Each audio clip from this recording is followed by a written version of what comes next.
1 जनवरी 1989 दिल्ली के करीब झंडापुर इलाके में कुछ लोग मामूल के मुताबिक अपने कामकाज को निकल रहे हैं। दुकानदार अपनी दुकानों के शटर खोल रहे हैं और मजदूर अपनी मजदूरी को जा रहे हैं। चंद लोग पोस्टर्स लेकर लोगों के बीच एक प्ले की तैयारी में जुट जाते हैं। जनवरी का हल्का मध्यम सूरज दिल्ली की ठंड में निकला हुआ है। लोगों के बीच से एक चश्मा पहने हुए इंसान ऊंची आवाज में सबको बुलाते हुए प्ले का आगाज करता है। देखते ही देखते कुछ ही मिनटों में पूरा समा बदल जाता है। जमा हुए लोगों के बीच में कुछ गुंडे इस गिरोह पर हमला करते हैं। इस हमले में कई लोग जख्मी हो जाते हैं और अगले दिन उनमें से एक शख्स अस्पताल में दम तोड़ देता है। यह इंसान मशहूर व मारूफ थिएटर आर्टिस्ट और एक्टिविस्ट सफदर हाशमी होते हैं। किस्से कहानियां सीजन 3 के इस पड़ाव पे हम लेकर रूबरू है आपके सफदर हाशमी की कहानी, सफदर की ही ज़बानी।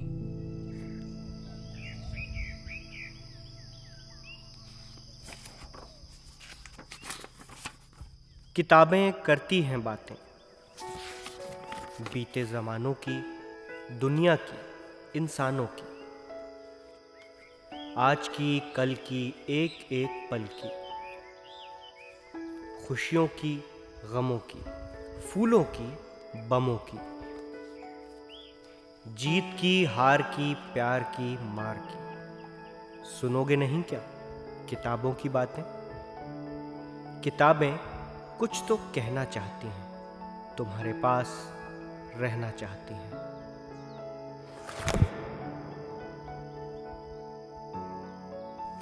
किताबों की दुनिया मेरे हिसाब से सबसे बेहतरीन दुनिया है। मेरे लिए इनकी मौजूदगी बहुत अहम है। मेरा नाम सफदर हाशमी है। मेरी पैदाइश 12 अप्रैल 1954 को दिल्ली में हुई। बचपन अलीगढ़ के माहौल में गुजरा, फिर पढ़ाई के लिए वापस दिल्ली आ गया। मैंने इंग्लिश लिटरेचर में मास्टर्स की डिग्री दिल्ली यूनिवर्सिटी से मुकम्मल की। मैं इस बात को अपनी खुशनसीबी समझता हूँ कि मेरी परवरिश एक पॉलिटिकली चार्ज्ड माहौल में हुई। सफदर हाशमी की फैमिली में ज्यादातर लोग और आसपास के दोस्त और रिश्तेदार लेफ्टिस्ट आइडियोलॉजी से जुड़े हुए थे। शायद इसी परवरिश का असर रहा होगा कि कॉलेज वक्त से ही वो पॉलिटिकली मोटिवेटेड रहे, या दूसरे अल्फाज में यूं कहूं कि एडमिनिस्ट्रेशन के लिए दर्द-ए-सर थे। मैं पहले एसएफआई से जुड़ा और बाद में communist party of India Marxist का मेंबर बना। कम्युनिज्म आइडियोलॉजी मेरे हिसाब से एक वाहिद आइडियोलॉजी थी जो सोसाइटी में मौजूद मसले हल कर सकती है। ये वक्त का तकाजा है कि जो लोग सत्ता में हों वो जवाबदेही से ना बच पाएं, फिर चाहे वो कॉलेज हो या पूरा देश। अगर सभी लोग चुप रहेंगे तो मसले कभी हल नहीं हो सकते। आर्ट जब पॉलिटिकल हो जाए तो कई आंखों को चुभता है। अब चाहे वो स्टेट हो या कोई भी एडमिनिस्ट्रेशन, आर्टिस्ट एक नाकाबिले बर्दाश्त इंसान बन जाता है। अपनी जिंदगी के इब्तिदाई दौर से ही सफदर को थिएटर और स्टेज से खासा लगाव था। उसके लिए किताबों की दुनिया से निकलने वाला रास्ता स्टेज तक पहुंचता था और सफदर ने बिला तकल्लुफ यह रास्ता चुन लिया। पर यह रास्ता सीधा साधा बिल्कुल नहीं था। सफदर अपने प्रोफेशनल फ्रंट पे कई सारे मोड़ से होकर इस रास्ते पर पहुंचा। एक मोटिवेटेड जिंदगी एक मकसद के साथ जीने के लिए आपको कई कठिनाइयों से होकर गुजरना पड़ता है। मेरे लिए भी सफ़र कुछ खासा मुख्तलिफ नहीं था। मुझे मुल्क में कठिन वक्त के रहते गढ़वाल यूनिवर्सिटी और कश्मीर यूनिवर्सिटी में बहैसियत टीचर काम करना पड़ा। फिर रास्ता बदलते हुए प्रेस इंस्टीट्यूट में बहैसियत सहाफ़ी काम किया। हाँ, ये बात भी सच है कि 1988 में वेस्ट बंगाल की सरकार के लिए प्रेस इंफॉर्मेशन ऑफिसर के बतौर अपनी ड्यूटी अंजाम दी। मगर शायद ये नौकरी की दुनिया मेरे लिए नहीं बनी थी। एक आर्टिस्ट का पहला और आखिरी प्यार उसका आर्ट ही होता है।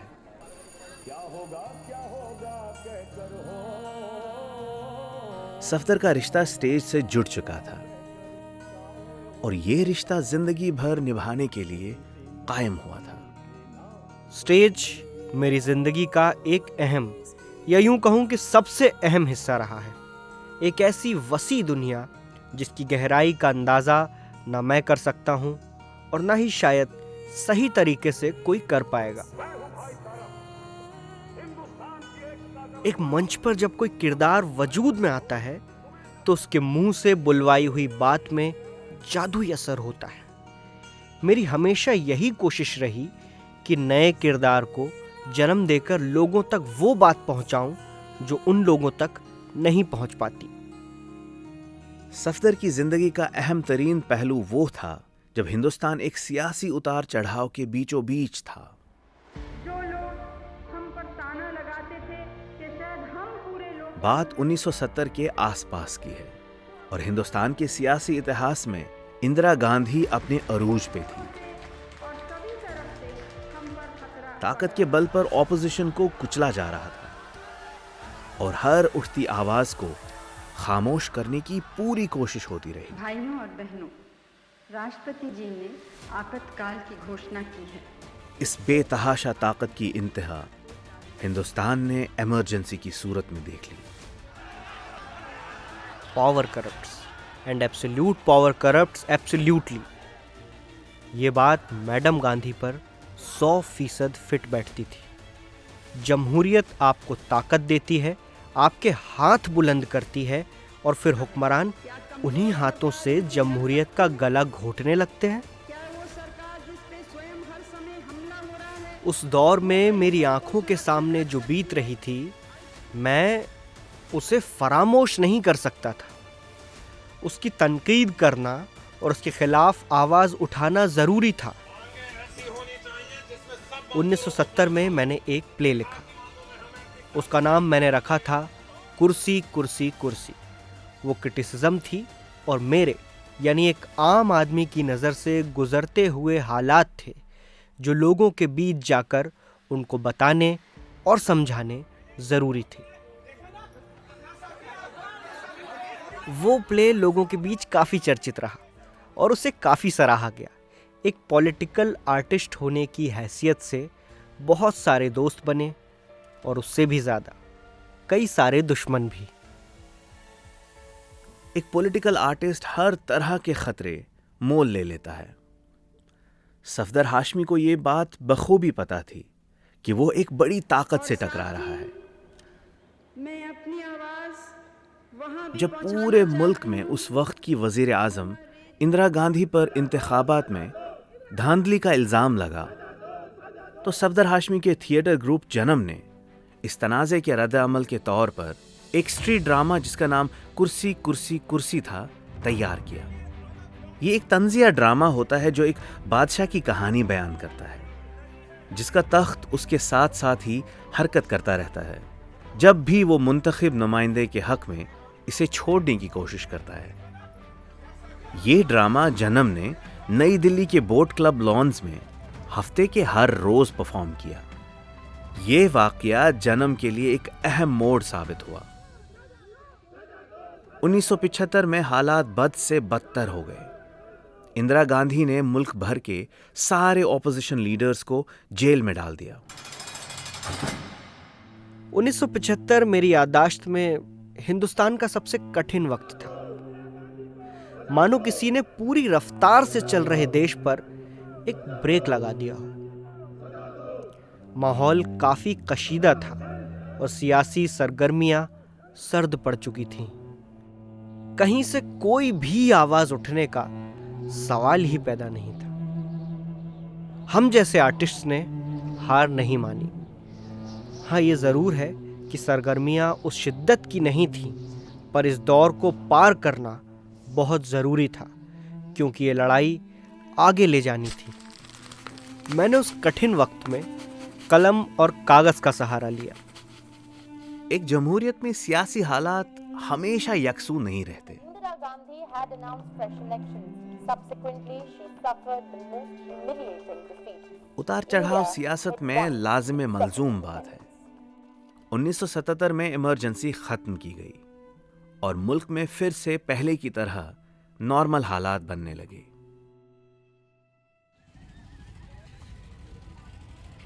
इमरजेंसी के फौरन बाद मैंने और मेरे साथियों ने हमारे थिएटर ग्रुप जन्म की कोशिशें तेज कर दी।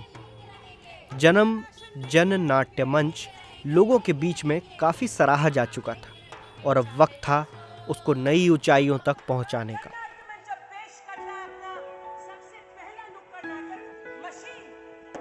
1978 में हमने मशीन नाम का एक स्ट्रीट प्ले किया। 20 नवंबर की तारीख थी और करीब 2 लाख वर्कर्स यूनियन के मेंबर्स के सामने हमने वो प्ले किया था। वो दिन था और फिर जन्म पीछे नहीं हटा।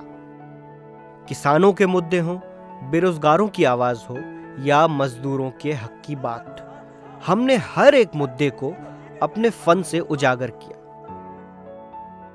पॉलिटिकल एक्टिविज्म के इस सफर में सफदर की मुलाकात अपने एक साथी से होती है। दोनों के बीच काफी गहरा रिश्ता कायम होता है। यह रिश्ता कॉमरेड से जीवन साथी होने तक की मंजिलें तय करता है। मौलवी और मेरा साथ मानिए जिंदगी के हर एक पहलू में रहा। हमने थिएटर साथ किया, लोगों की आवाज साथ में उठाई और हमेशा साथ काम करते रहे। मौलवी मेरी काबिल कॉमरेड, मेरी बेहतरीन दोस्त और मेरी पुरशफीक जीवन साथी थी। जन्म बाकी साथियों के साथ साथ हम दोनों की भी मीरास थी। सफदर अपने मद्दाहों के नजदीक एक डायनामिक आर्टिस्ट थे, चाहे वो एकेडमिक्स हो, थिएटर हो या टेलीविजन। हर एक फील्ड में माहिर थे। किताबों से गहरा ताल्लुक था और बच्चों के लिए इसी ताल्लुक से उन्होंने कई किताबें भी लिखी। किताबों से मेरी रूह का, मेरे दिल का गहरा ताल्लुक है। खास तौर पर बच्चों के लिए लिखना मेरे लिए पुरसकून था। बच्चे ही तो कौम का मुस्तकबिल होते हैं।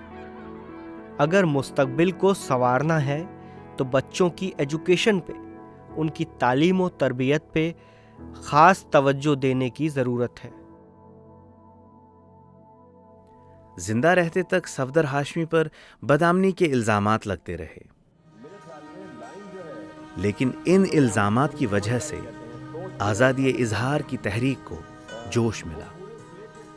एक आर्टिस्ट की ताकत, उसका पावर ऑफ एक्सप्रेशन कितना गहरा होता है, इस बात का सबूत सफदर ने अपने आर्ट से दिया। जिंदगी में मैं बहुत से लोगों के दरमियान सिर्फ एक आवाज थी। मौत में मैं एक बेहतर दुनिया के लिए जद्दोजहद की अलामत बन गया। मेरी कहानी सिर्फ मेरी नहीं है, ये उन तमाम लोगों की है जो एक ऐसे मुआशरे का ख्वाब देखते हैं जहां इंसाफ की बालादस्ती हो और मजलूम को अपनी आवाज मिले। हकीकत और अफसाने के बीच की दुनिया सफदर की दुनिया थी। उनकी परफॉर्मेंस को देखने वालों का इंतजार नहीं रहता था, बल्कि सफदर का स्टेज किसी भी नुक्कड़ या सड़क पे लोगों के बीचों बीच सज जाता था। एक आजाद सोच के साथ उन लोगों के बीचों बीच जाकर जिन लोगों के लिए दरअसल वो कंटेंट बनाया जाता था। मेरे लिए खुला आसमान मेरी छत थी, बिछी हुई जमीन मेरा स्टेज और इस पर मेहनतकश लोग मेरे दर्शक। ना कोई टिकट, ना कोई एंट्री। बात उन तक पहुंचे जिनके लिए बात कही जा रही है। ये मेरी कोशिश थी और यही मेरा संघर्ष बना। मुझे इस बात का यकीन है कि सोसाइटी में हमारे मेहनतकश मजदूरों के मसले हल किए जा सकते हैं और इसमें आर्ट का एक अहम किरदार है। अगर सफदर हाशमी की जिंदगी को थॉट में परोसा जाए तो यही सामने आएगा कि आर्ट पॉलिटिकल होना चाहिए। हुकूमत की तरफ से इल्जामात और नुक्ताचीनी पूरी जिंदगी होती रही, चाहे वो इल्जाम ये हो कि वो समाज में एंटी सोशल एलिमेंट की तरह काम कर रहे थे, या ये कि अपने नाटकों की वजह से वो बदआमनी फैलाते रहे। और शायद इसी तासुर के चलते सफदर हाशमी ने अपनी जान भी गंवा दी।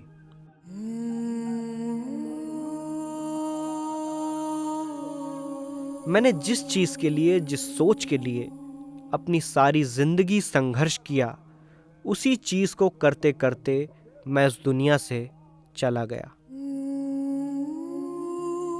ये मेरी कामयाबी है। मेरे कातिल ने मुझे मारकर मेरी सोच को अमर कर दिया। मैं रहूं ना रहूं, इससे कोई फर्क नहीं पड़ता। वो सोच, वो आइडियोलॉजी रहनी चाहिए जिसके लिए हमने अपनी जिंदगी बिता दी। मेरी दुनिया लिखे हुए शब्दों, कही हुई बातों और निभाए हुए किरदार के बीचों बीच बसी है। मेरा नाम सफदर हाशमी है। 2 जनवरी 1989 सफदर हाशमी का दिल्ली के अस्पताल में इंतकाल होता है। इसके ठीक 2 दिन बाद ही उनकी शरीक हयात मौलवी श्री और जन्म के दीगर अफराद ने मिलकर हल्ला बोल को उसी जगह परफॉर्म किया।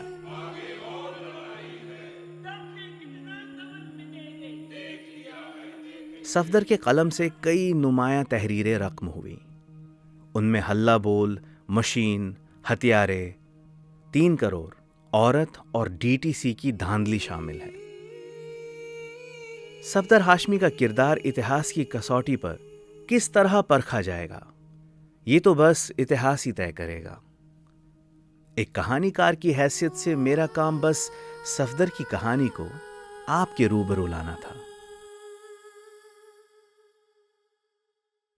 किस्से कहानियां सीजन 3 एक ड्रामाटाइज पॉडकास्ट है और इसका यह एपिसोड आप द क्विंट पर सुन रहे थे। इस एपिसोड में सफदर का किरदार निभाया है सिद्धार्थ ने। एपिसोड को प्रोड्यूस, एडिट और स्क्रिप्ट किया है मैंने, यानी अलिफ ने। इस एपिसोड के एग्जीक्यूटिव प्रोड्यूसर्स रितु कपूर और शैली वालिया है। अगर आपको सफदर हाशमी की ज़बानी उनकी ये कहानी पसंद आई तो अपने दोस्तों से ज़रूर शेयर कीजिएगा। इस कहानी को लेकर अपने तासुरात का इजहार आप कमेंट सेक्शन में कर सकते हैं। मैं आपके कमेंट्स का बेसब्री से इंतज़ार करता रहता हूँ। मैं जल्द मिलूंगा आपसे एक नए मोड़ पर, लेकर एक और किरदार इतिहास की किताब से। तब तक के लिए विदा।